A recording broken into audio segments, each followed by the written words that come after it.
Hello, a hearty greetings to all the viewers across the globe. I am Ravi Kumar from India, the presenter for the day, on the platform of International Internship University. The International Internship University is a leading virtual education system and a global band confederation, which is the most valuable and trusted worldwide and well-reputed in delivering innovative programs. Globally, it is trusted, named for quality training programs, and is committed to providing better and virtual education to all the young learners of the globe. In a short span of time, International Internship University, that is IIU, has spread its wings in 195 countries and 6 continents under the strong leadership of its visionary founder, Mr. Piyush Pandit. So, a committed and an inspiring social activist, a passionate educationist from the last 2 decades.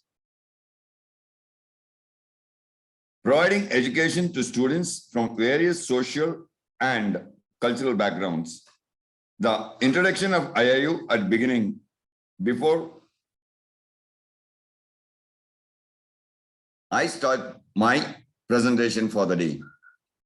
I am Ravi Kumar, a master trainer, facilitator, also a mentor and the counselor. I have won many awards for the trainings. In 2018-19, I have been awarded with the best faculty development programming trainer from the National Skill Development Corporation of Karnataka, Tamil Nadu, Andhra Pradesh, as well as Telangana states. Very recently, I have been awarded with the National Educators Award 2022 and Global Educators Award 2022 and Global Mentors Award 2022 from this very organization, International Internship University. So that's all about me. Now, let us start the day of the presentation. The topic for the day is the beginning of communication. That is a part of communication skills. So, what is the beginning of communication? What one should have as a beginning in the communication skills? So that is the eagerness. So let us see what exactly that eager means.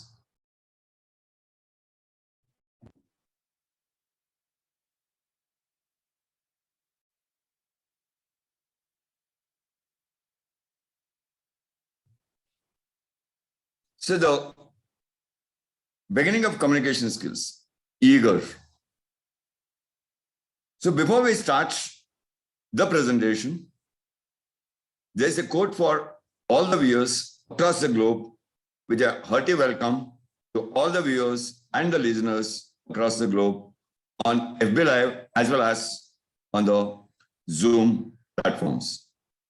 The quote for you is that your best quote that reflects your approach is that it is the one small step for man, but one giant leap for a mankind.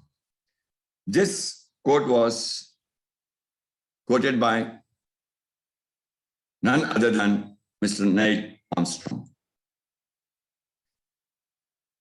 So now, the beginning of communication, that is ego.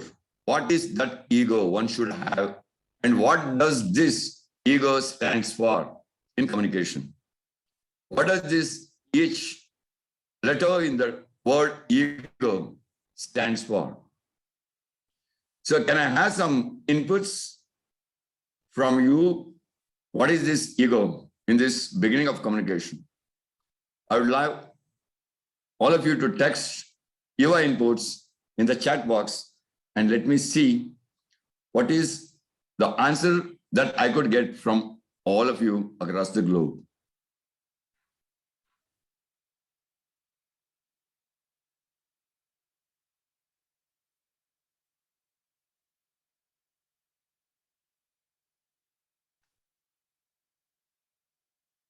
Can I have some inputs?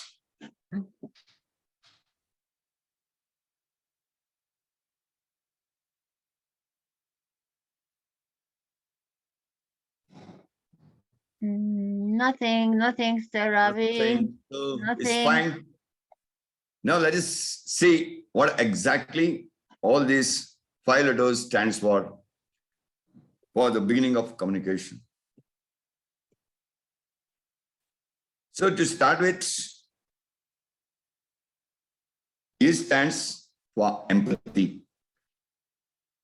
One should be very empathetic while communicating. Then the assertiveness. A stands for assertiveness. In communication, assertiveness plays a very important role. Then the gratitude, how one gives gratitude or presents his or her gratitude while communicating. Then enthusiasm, how enthusiastic one should be while communicating. And finally, the reciprocation. What is the reciprocation while communicating with others? So these are the 5 things, or the 5 attributes one should inculcate in their communication. So now let us understand each and every attribute, how it plays the important role, what is the role of each and everything, what does this each term means in communication. So first is the empathy. What exactly does empathy means? Empathy, according to the term empathy was first introduced in the year 1909 by a psychologist, Mr. Edward B. Tesner, as a translation of the German term "Einfühlen," that meaning feeling into. So, what is this empathy is all about? How does this play an important role in communication?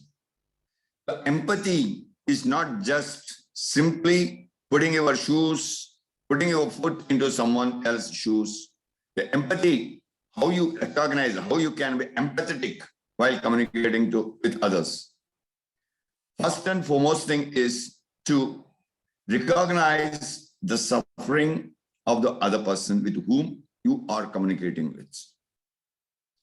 Recognize the suffering of the person. What is the mental state of that person? What is that intense suffering is there with the person with whom you are communicating with. Identify the pain, identify the grief, identify the happiness, identify the cheerfulness of the other person with whom you are communicating with. Then understand the universality of the human suffering. What is that human suffering one is undergoing?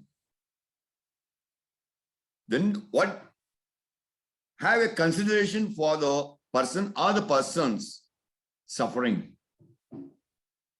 You should consider the sufferings of the person or the persons with whom you are communicating with. Then tolerate the uncomfortable feelings. So when you are communicating with a person, if there is a situation where it takes you to an uncomfortable situation or where you feel much uncomfortable, you should tolerate that particular situation. You should be able to tolerate that particular circumstance. Because Only then you can be empathetic. Finally, be motivated to take action. There should be a motivation in you. The motivation in you should give you a torque to understand the feeling or the suffering or the grief or the happiness or the joyfulness in the other person's mind. That is what does empathy means. With all these attributes of empathy, what is that advantage that one is going to get while communicating? Let us understand what are the benefits if one is having empathy while communicating, or when one is empathetic while communicating. The benefits of being empathetic is it improves your communication level. It improves the standard of your communication. It creates a very healthy environment while communicating.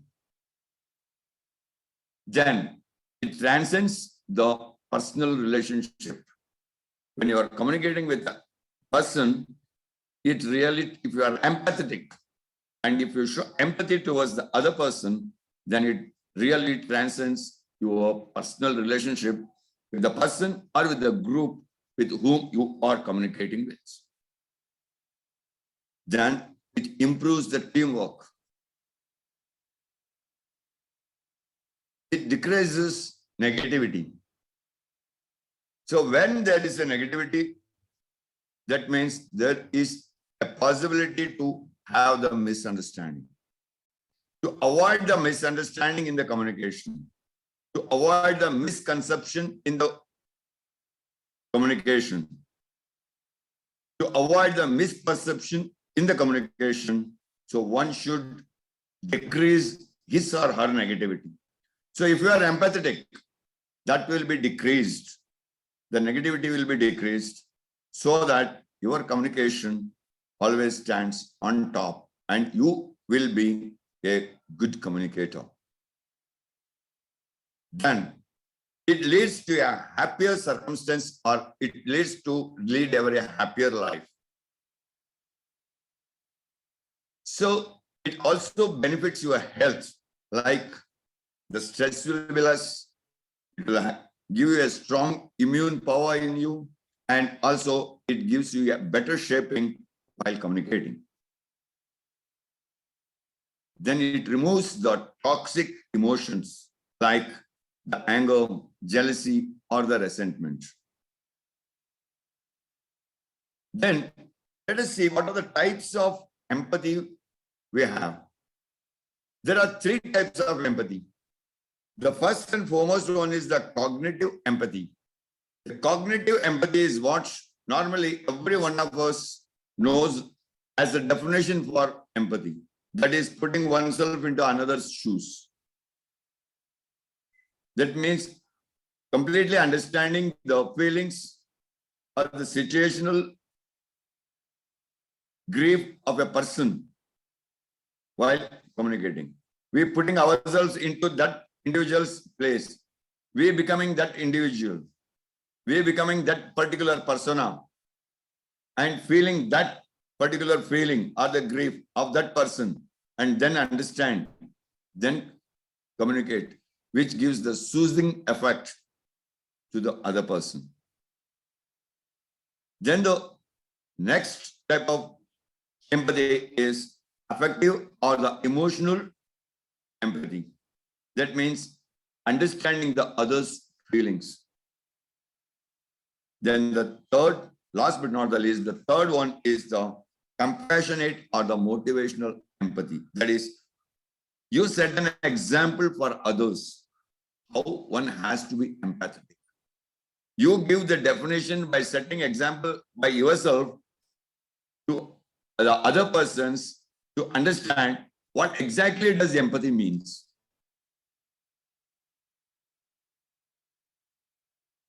Then, though some says that empathy, it is an inbuilt or hereditary. Most of the people says, if father or mother is much empathetic or they are having more empathy towards others, their offsprings will also carry that character. No, empathy is not a character. Empathy is not a hereditary thing that gets transmitted or transferred from the parents' genes to the offspring's genes. No, unfortunately, it is a skill that one needs to develop, which can be learned and strengthened as from time to time as the time goes by. So the major 4 attributes of empathy are, the first one is it. Then to be non-judgmental of the person. Just by looking at the person or just by listening to what the other person is saying, don't judge the other person of your own perceptions. Because every sentence, every word in any language carries the circumstantial meanings. So if you are empathetic, you will be able to understand that circumstantial meaning of that particular word or the particular sentence, but don't take it into your own perception and judge the person. Then to understand the feelings of others. So here, understand the feeling of others and then try to communicate with the person as per the situation or as per the circumstance that permit you or that you understand what should or how should I communicate. That is more important. As per the circumstantial evidences, as per the circumstantial situations or the time that is there in front of you, you should think, what should I communicate and how should I communicate?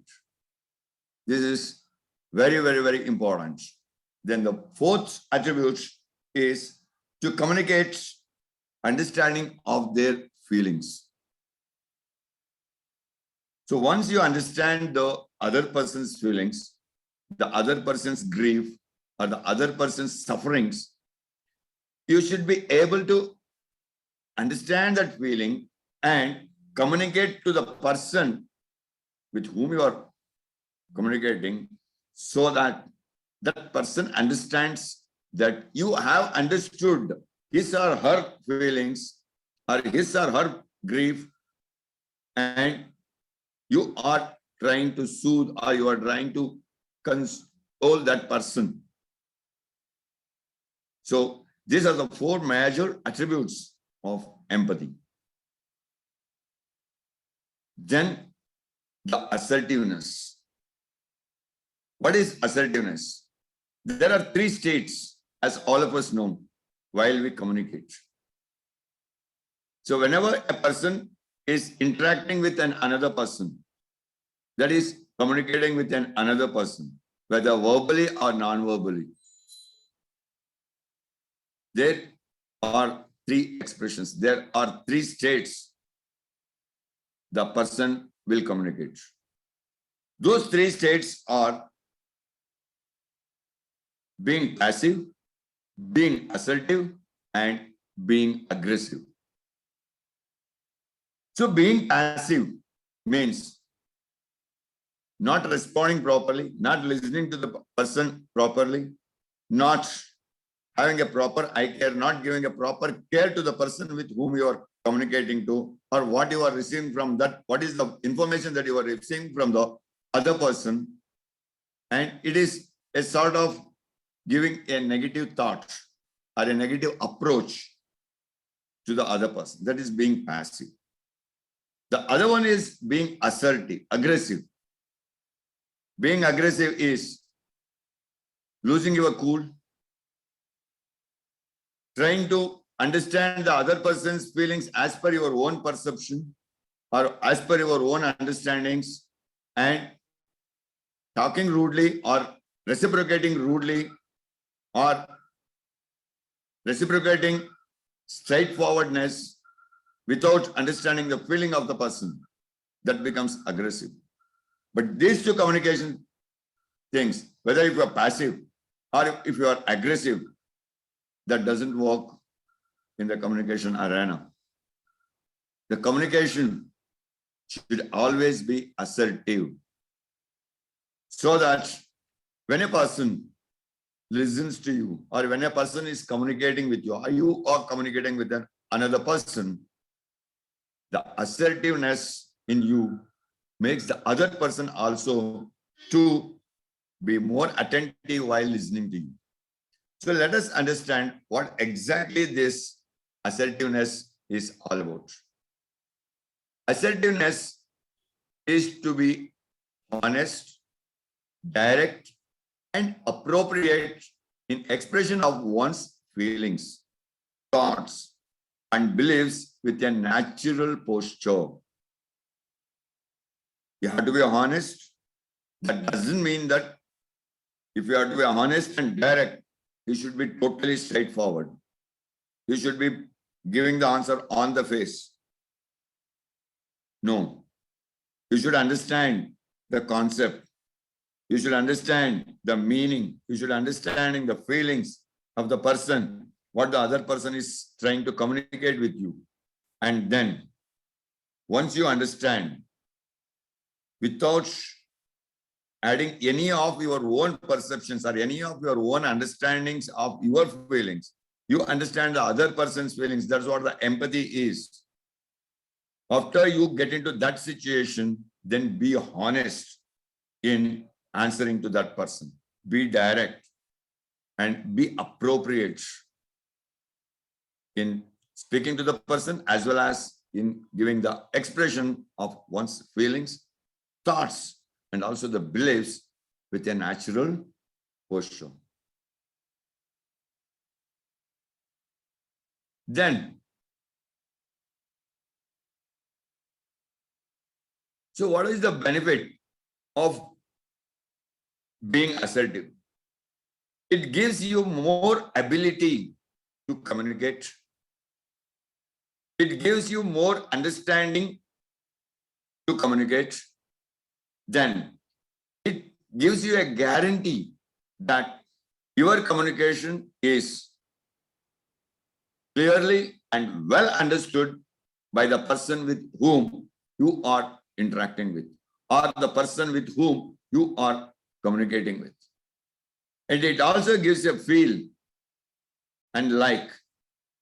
That means it gives the same like and same feeling what the other person is also feeling, or the other person is also liking about that particular situation.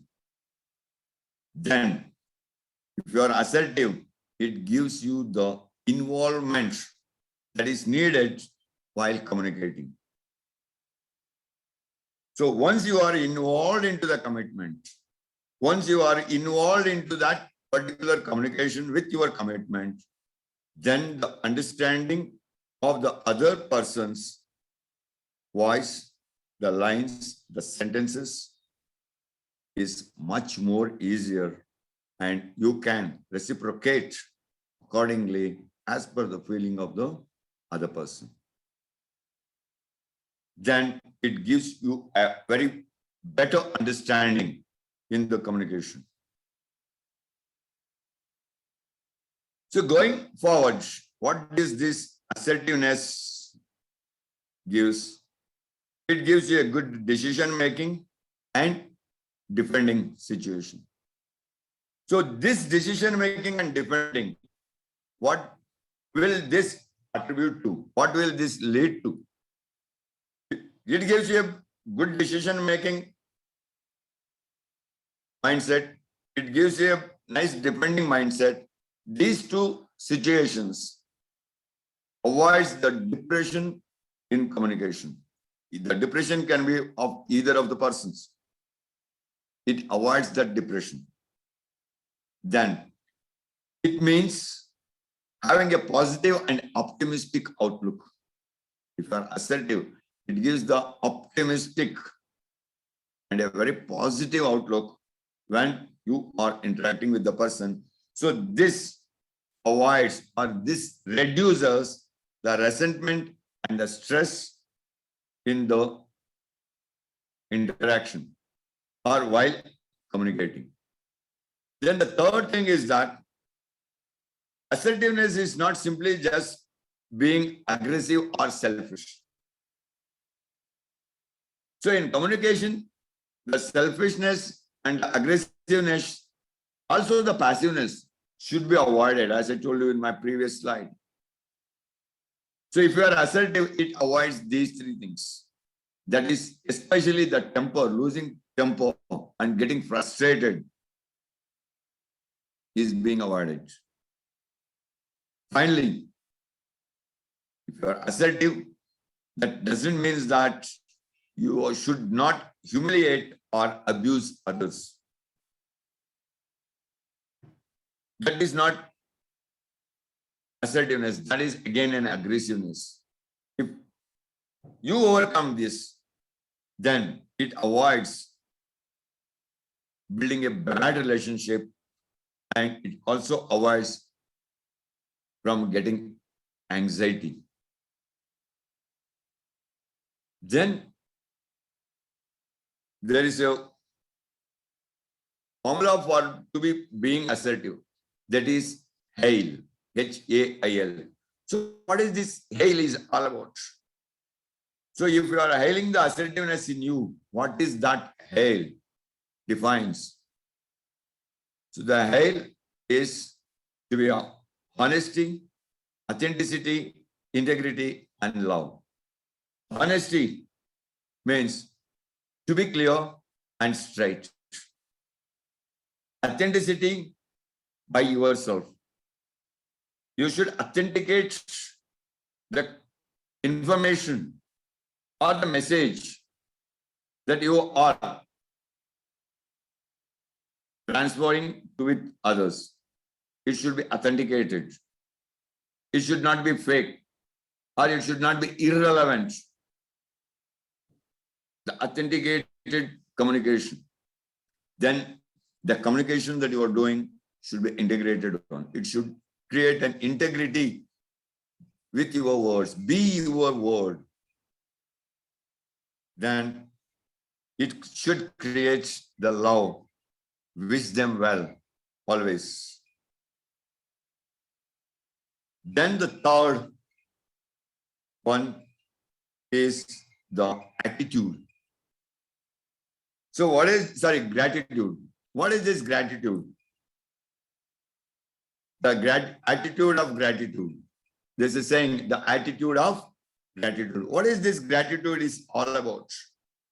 Actually, what does this gratitude mean to you? What do you understand by the term gratitude?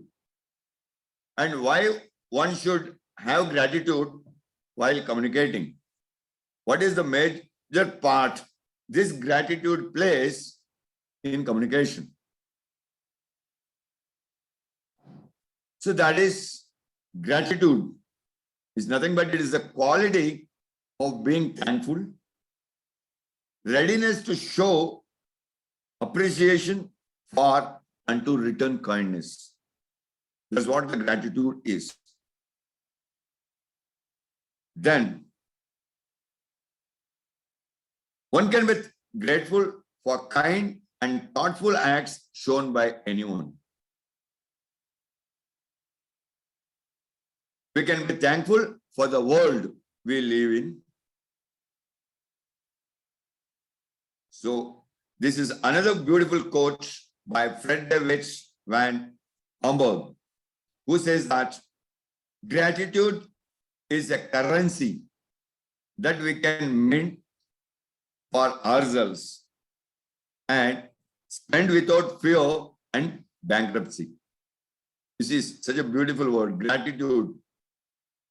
It is a currency that each one of us can mint for ourselves.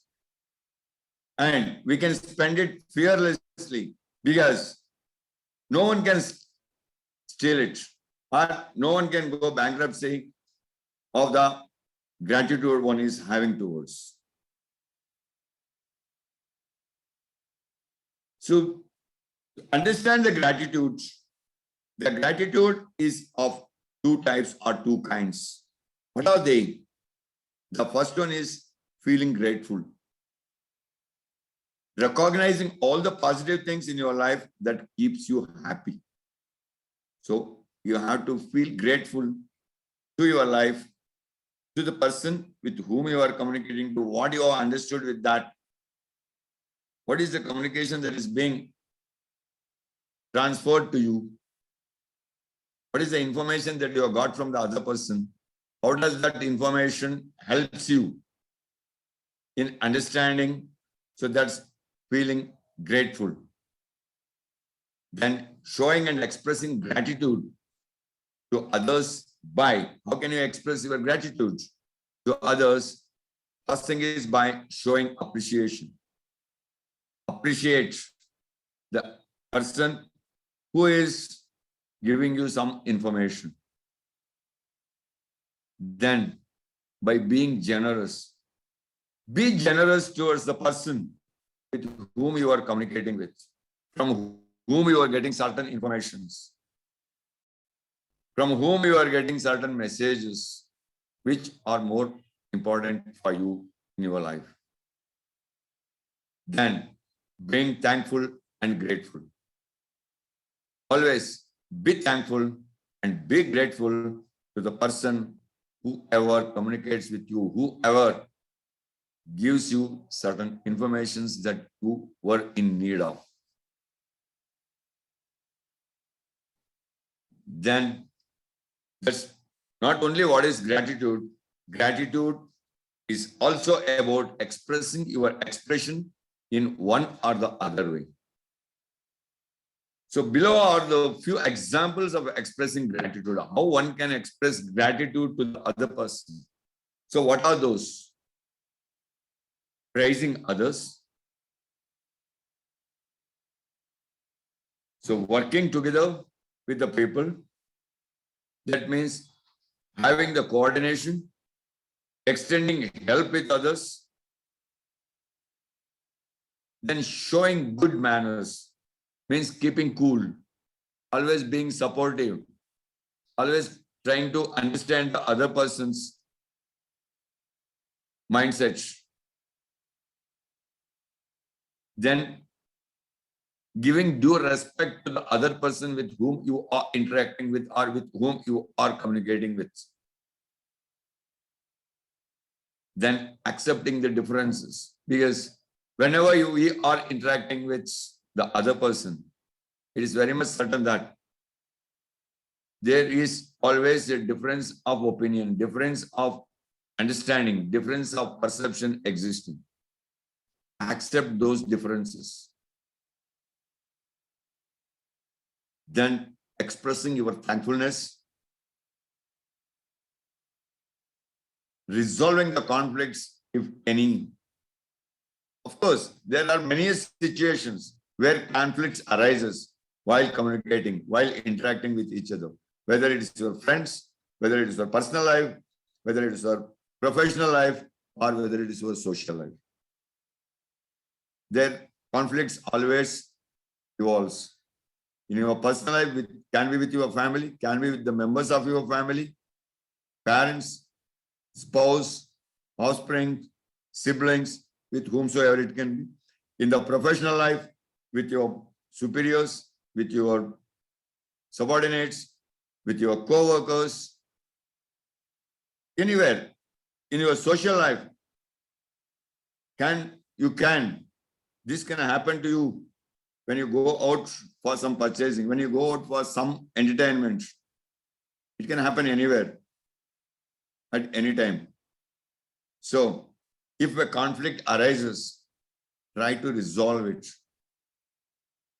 Resolving the conflict soon to settle down your communication in a better prospect.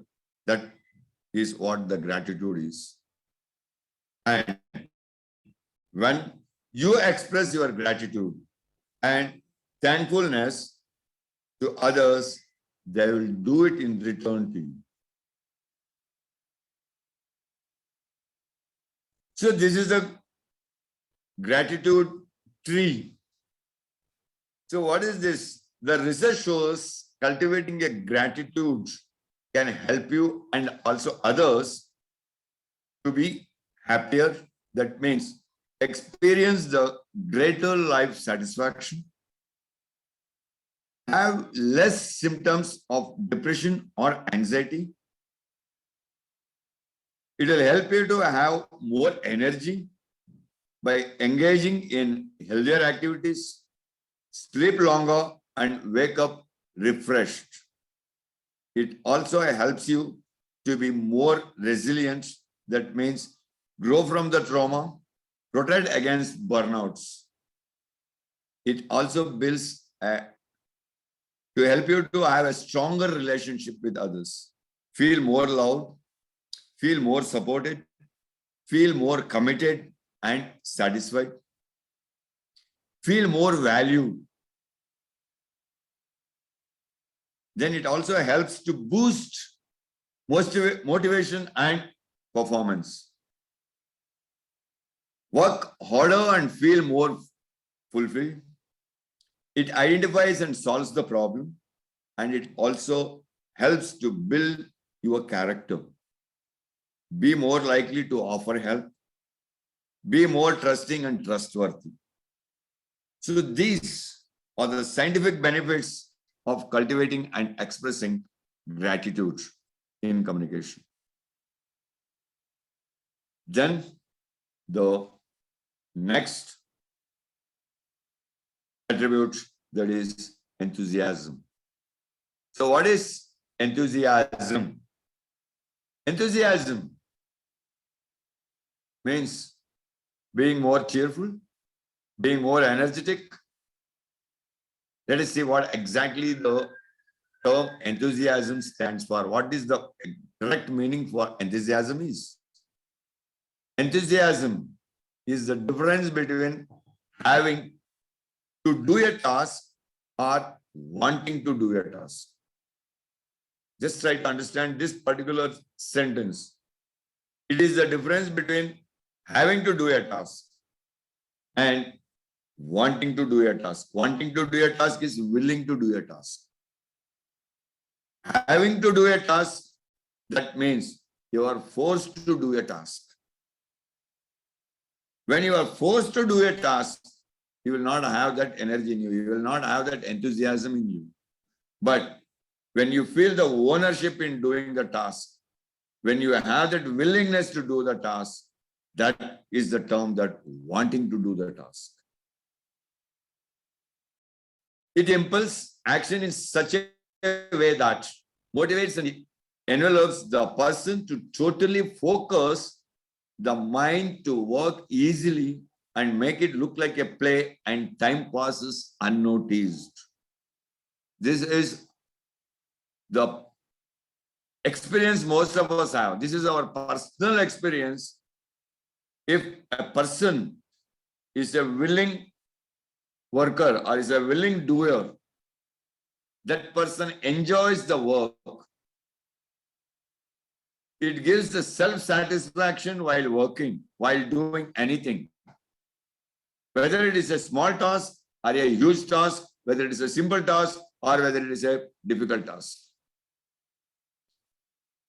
If you take the ownership of that particular task or of that particular work or of that particular job, and then you carry out that particular task with your willingness, taking the ownership in that, you feel much more lighter.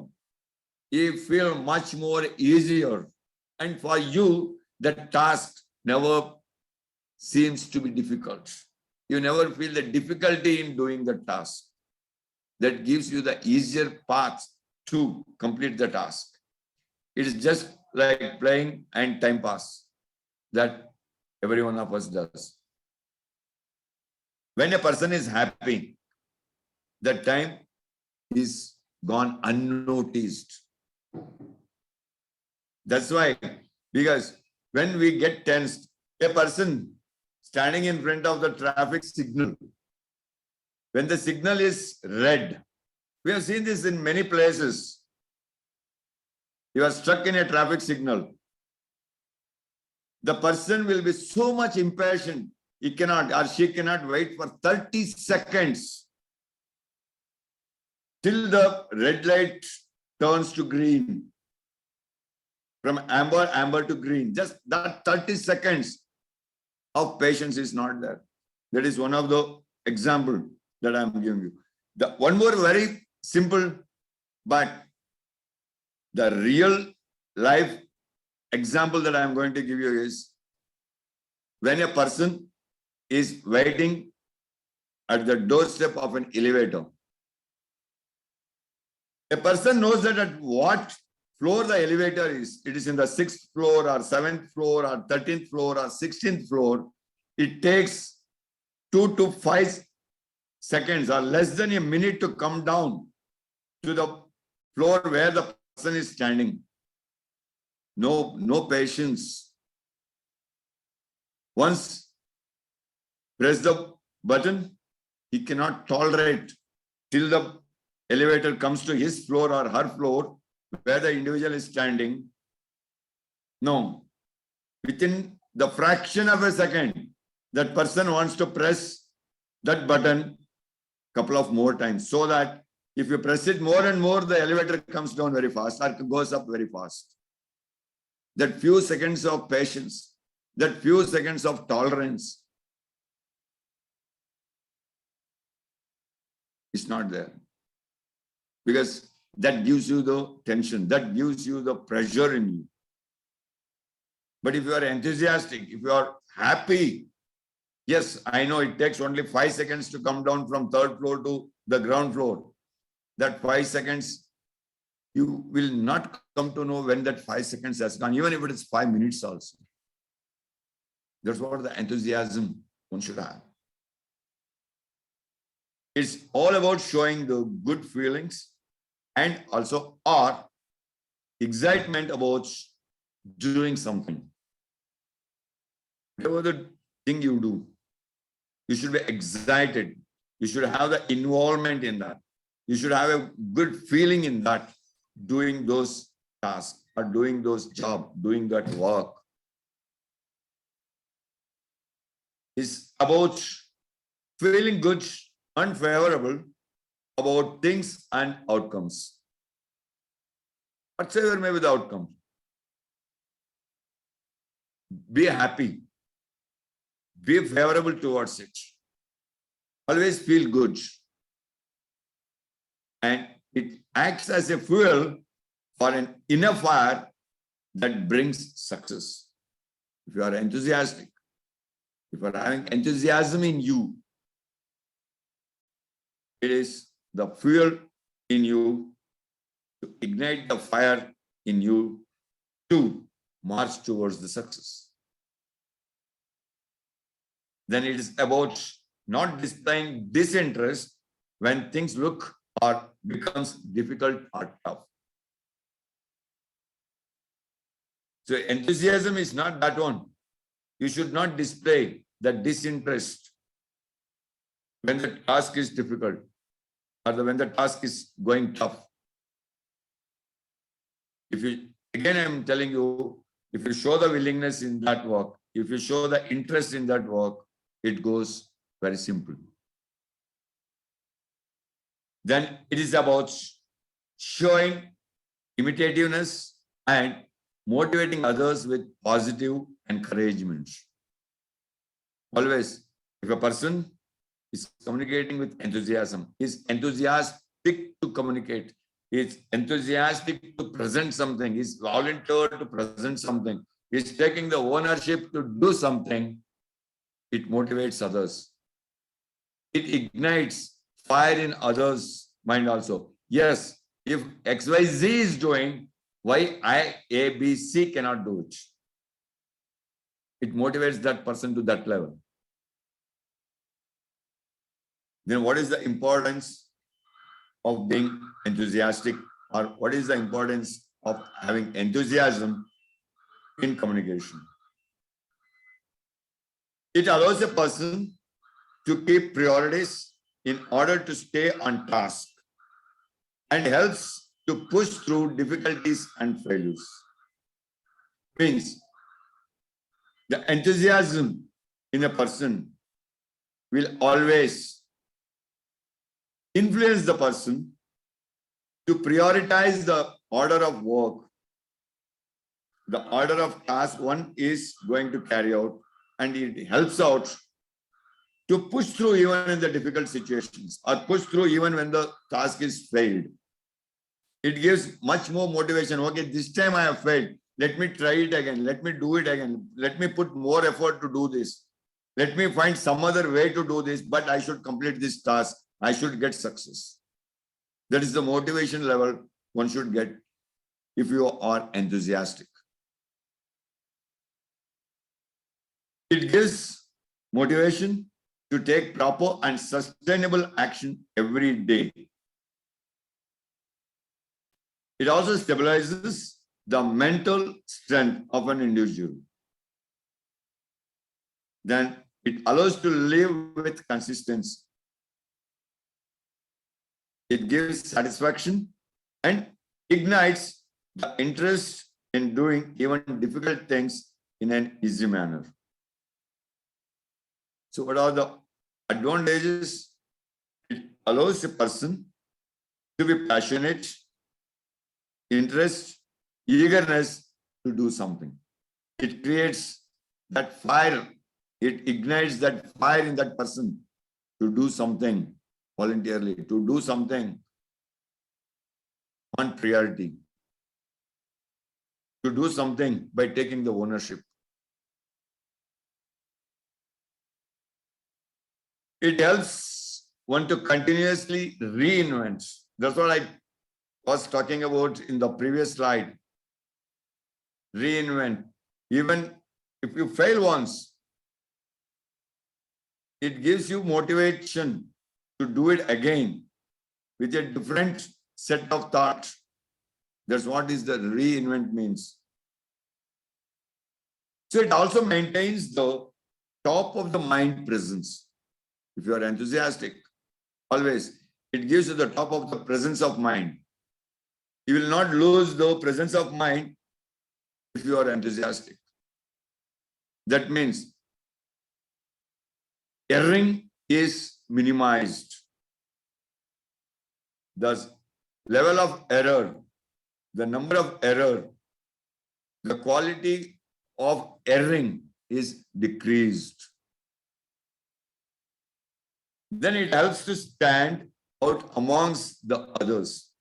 If you are enthusiastic, if in your task, if you do any task with enthusiasm, then it gives you a unique recognition, even in the crowd of hundreds or thousands or millions, so that it gives you a standout.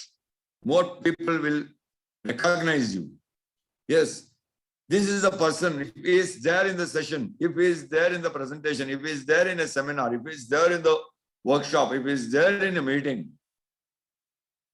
the speech goes so good. The work becomes so easy. He gives us wonderful suggestions, gives us wonderful inputs for carrying out this particular task.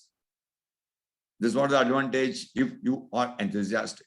You become an icon. You become a role model for others. It also cultivates your brand and your brand visibility and creates the market space for you.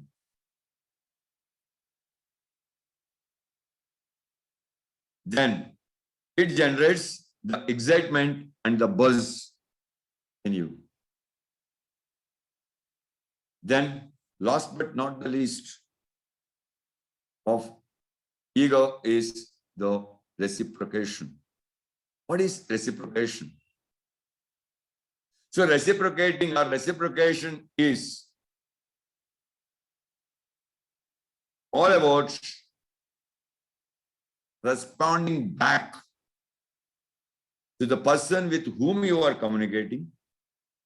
It can be either verbal by saying yes or saying huh. Once you are communicating, when you are interacting with the another person, the verbal acknowledgements or the verbal reciprocations, so that the short verbal reciprocations, the short verbal acknowledgement that one gives always gives a feeling to the other person that, yes, this person is attentively listening to me. This person is listening to me what I am saying, and he is showing interest in that. When you acknowledge that by saying yes or by saying aha, this is what we verbally use.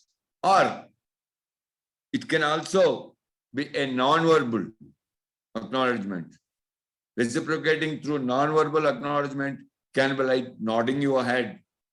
Once you are listening to someone, you just nod your head. Or blinking or closing your eyes in acceptance. When a person listening to the other person's attentively, you would have seen it in your life. If the person is listening very attentively to the other person, he acknowledges by closing both his eyes and nodding as well. So this is a non-verbal acceptance that one shows, one acknowledges towards the reciprocation of the other's communication. Then reciprocation should be natural. It should not be just for the namesake. It should come from the inner depth of you. It should come from the bottom of your heart, the reciprocation. It can happen only when you are attentively listening to the other person.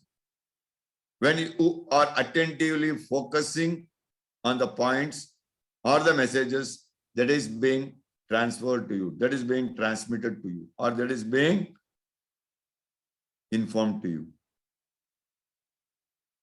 So, being natural, it should be something you should constantly seek. It's not that it's not just for a time's sake, or not for one time or two times. Being natural, reciprocating naturally from the depth of your heart, you should seek it always. And the rule of this reciprocation says that one should try to repay. One should try to repay in kind what another has provided us. That's what the reciprocation is. So there's one more beautiful quote for reciprocate, how to reciprocate. The law of reciprocity demonstrates that when we give something from or of ourselves, the receiving party feels an inclination to give back. And in turn, when someone does something nice for you, you naturally want to return the favor. That means reciprocity begins a momentum for mutual caring and sweet reward. This is what the reciprocation means. So, with this, I'm concluding the day's session here. If there are any questions, you are most welcome to put your questions on the chat box. I'm here to answer or clarify any of your doubts or answer any of your questions.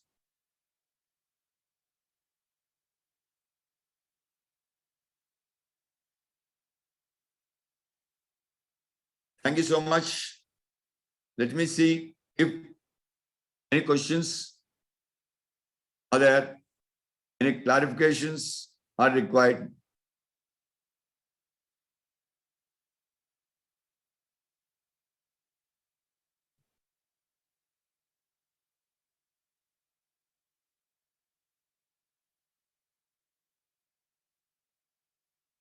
Nara, can you just see it on FB Live? There are any questions?